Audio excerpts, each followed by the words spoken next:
Yep. Wanted to wear my shirt in support of my guy Jared Allen. We're so proud of him and what this weekend means for him, and very excited to see the festivities get kicked off. I know we had the Hall of Fame game last night. It was good to see him there. But I know I speak for all of our fans and every member of our organization, ownership, everyone, when, just saying congratulations to him, how proud we are of him, and being a part of our great history of our organization, another member going into the Hall of Fame there in Canton. It's a big deal. So just wanted to make sure we show our support here for Jared. He knows how much even our current coaching staff and a lot of the folks here that maybe haven't been here, very long, we've already all formed really great relationships because we've had them around, our team and our organization here since I've gotten here, which has been awesome. So excited about that, as well as getting back in full pads today after a well-earned day off yesterday for the guys, and we'll continue on with what I deem to be a pretty critical part of the true training camp process here with 3 padded days in a matter of a 4-day sequence, so should be good for us. Yeah, have you seen so far from? I'm just kidding. Hey, there's planes and stuff. So just Rondale Moore and his development and getting involved in the offense. Yeah, I think what I've been most excited about is we've been monitoring him, just how he recovers, but he put himself in a position to really not be on any pitch counts or restrictions early on. So that's been really good to see coming off the injury that he had. And then, we bring in guys a lot from other systems and things, and sometimes there's correlation between, what we're doing and what they're doing. His time in Arizona, we don't do a lot of things, exactly like maybe the offense he was in. So I've been really appreciated his level of trying to learn the detail, maybe without the repetition of some of our other guys or the build-up through the spring that some of the other guys had, as he was getting healthy. So I've been really happy with him, and just want to continue to see him attack, this whole process with really no ceiling. Like, let's not just say it's one position. Let's try to learn as we go here, and then throwing his hat in the ring for the punt return duties and just all the different ways he can maybe impact our team, joining what has become a pretty deep receiver room. And Kevin, we saw get out there. How did it feel to see the full offensive line take some reps? Yeah, and it was awesome. I showed, I kind of just these off days, especially after a sequence of days where there was a lot of really good tape to watch. I always like going back through it all and kind of as if it was one big practice. And I'm kind of buzzing through, and then all of a sudden, bam, there was 76 at right guard and 71 at left tackle, and wasn't a whole lot of snaps quite yet, but it was certainly great to see those guys out there. And now it's a matter of, conditioning for both Will and Christian, mixed in with getting their technique and fundamentals dialed in at that position, and it's going to be a great challenge and a great kind of some real runway for them to feel like they're game ready based upon what they're practicing against on the other side of the ball every day.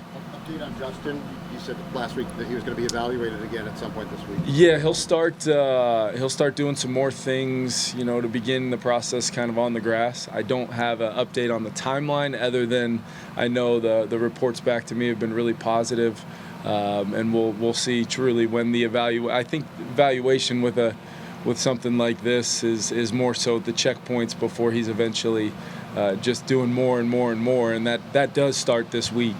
Don't know if that answers your question other than, I didn't have a real update other than that. I know it was a long time before week 1, but just based on the fact that he was able to get out and do what he did the other day, is he on track on a process that would get him in the mix for that first week there? Yeah, I've been real careful, even in my dialogue with him, about what's out there. We all know what's coming, and he certainly has done everything in his power to try to make that happen. What I don't want is for there to be some level of disappointment or like something wasn't done if that doesn't happen. So as of right now, we're really, internally we have some ideas of what that timeline ultimately will look like, Kevin, and it's clear, with him taking reps already, even before the calendar clicked over to August, that what that timeline is for all of us, hopefully, but nothing will diminish, regardless of how the next month or so plays out with his readiness and what's best for Christian. Nothing will diminish what he's been able to accomplish, which has been remarkable. When you mentioned the other day that you felt like Jonathan Bernard has kind of turned it up to a different level here. What do you think is driving that for him as the camp here? You think about it from a standpoint of when we brought him here last year with a clear-cut role, responsibility, there still was an element of a different scheme. There's some moving parts to the way our defense can kind of be in and out of calls, and jobs are changing. It's different than what he was, really put on the map for us by watching him come off the ball as a rusher in Houston. And that tape was just the relentless style of play, snap to snap, whistle to whistle. I think now he's comfortable. He knows exactly what our scheme is. I think you're seeing that, across the board with our defense right now. And, I know there's, constant, play-by-play and understanding of what does this all mean early on in practices. But when guys like Jonathan Bernard and guys as talented as some of those guys on that first defense are, they're also locked into a world-class scheme. I've mentioned it before. I'd gladly trade, the tape recorder for the call sheet during some of those call it periods versus flow on a daily basis. But I think it's great. I think it's great for our whole team. I think it's great for JG and the defense to see a lot of what we've hoped and put in front of those guys come together. And at the same time, I think it's a tremendous challenge for not only our young quarterback, but our whole offense to respond in the moment. And I'd like to see a little more of that, but also the response day to day as we build towards what is over a month away in that first game. And we've got pretty strict standards around here to try to reach on a daily basis to make this the camp that I'm looking for. And I think we're well on our way to doing that. And the sky has not fallen, so all good. You hinted at it a little bit, but how do you judge JJ in the context of that defense?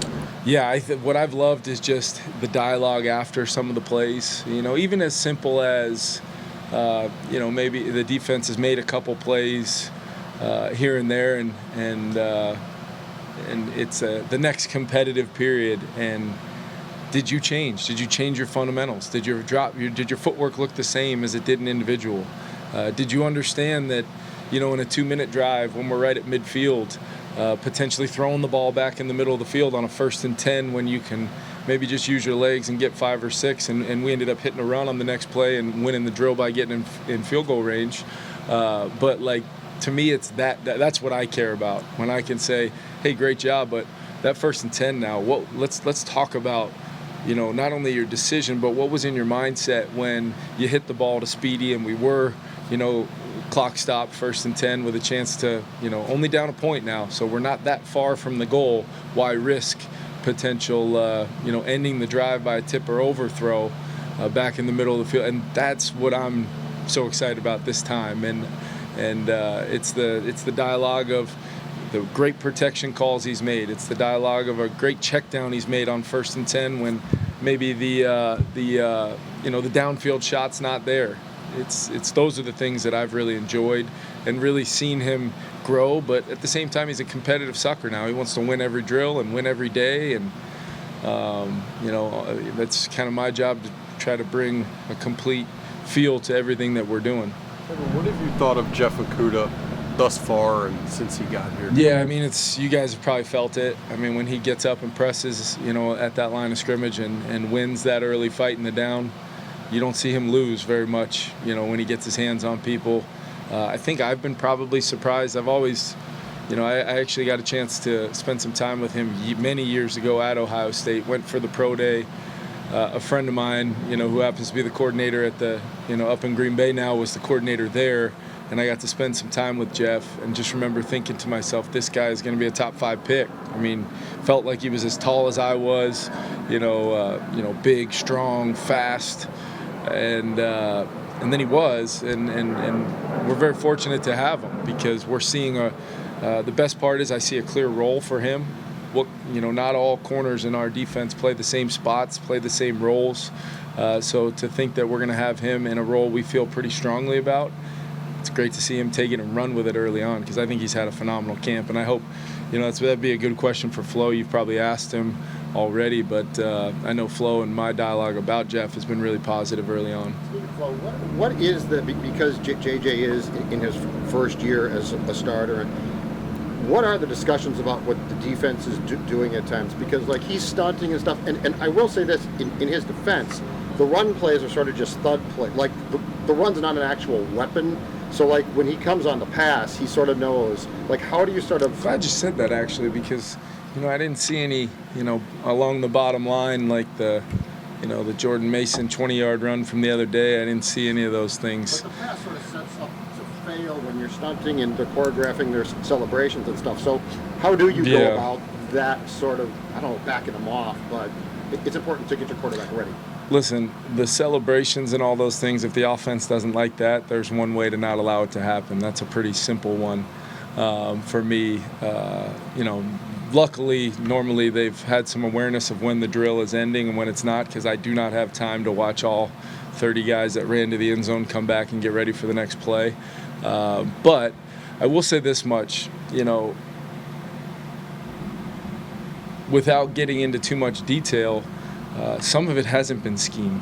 Some of it's been guys like Hargrave, Allen, Grenard, Dallas Turner, flat out winning right now on a pass rush. And no, we have not had our top 5 guys up there, but that pass rush without it needing to be scheme has been winning up front, and that's the challenge for our O-line as it comes together, as we do get Will and CD out there more, and we're able to activate some things with kind of the same way Hargraves and Allen have kind of impacted from day one the defensive line. We see those those guys as they get back to full health doing the same thing offensively, but that doesn't mean where there's an excuse of, hey, we don't have those guys at full capacity, or as you get through the depth. And it's easy to watch a practice and, man, this is domination or this, that, and the other, especially when you're not calling balls and strikes on the run game, when we're scripting things and things are just kind of as is. But there's no question that, I have to talk to JJ daily about, hey, you're playing a really good defense, and this is a great challenge for all of us. And we can't get too wrapped up in the minutia of the minute-to-minute, play-to-play analysis as much as doing your job, technique and fundamentals, eye progression, discipline of my decision based upon the situation. And then after all that, let's start talking about the result and then most importantly, how we can improve for the next rep. You touched on it, but he is so competitive. How have you seen him respond in real time when he doesn't there's been some moments where to me being competitive and all that stuff, that's great. Every quarterback that's normally found success in the NFL has been competitive. It's not like he can physically go put his hands on somebody on the next play like some other positions can and get some anger and aggression out or the frustration. It's like I don't need to see it. I don't need to see any reaction in the moment to it. Just move on to the next play and do your job and implore the other 10 guys in that huddle to meet the moment and do their job. That's competition, and that's why I thought last Wednesday was a great learning op for us, and expect to see many more chances to respond playing against that group the rest of the way. Last one. How have you seen Theo Jackson's game evolve since he kind of stepped into a bigger role since that contract extension in the spring? Yeah, I think he's always kind of been, really since we acquired him, he's always kind of been an ascending player. But just at times with how deep that safety room was and has been, just without opportunity. But then when he's either, coaches have identified having Theo in the game in some of those 3 or 4 safety grouping defenses over the past couple of years, we've had some real positive things happen. And then, as you guys have seen him, anytime he's around the football in the deep part of the field or getting a vision or a key to break on something underneath, he's normally, if he's around it, he's going to make the play. And, I always call Jonathan Grenard the closer, but when he made that play to end practice the other day, people were coming up to me saying that Theo actually already had that nickname, so I got to find a new one for JG, I guess. So, but yeah, Theo's been exactly what we expected. There's always a little bit of this, and there's some other spots on our rosters where they exist of like we feel something, and when we see it, it's kind of like just a period on the end of this sentence instead of an exclamation point. Oh my God, this guy made a play that maybe people weren't expecting. It's a little different for us as we've kind of built this thing with an expectation on development of a second-year pass rusher or a safety that's maybe stepping into a role that he's quite honestly been ready for a while. And there's spots all over our roster where I feel like that, and it's coming to fruition in a lot of spots right now. Thanks, everyone. All right, thank you.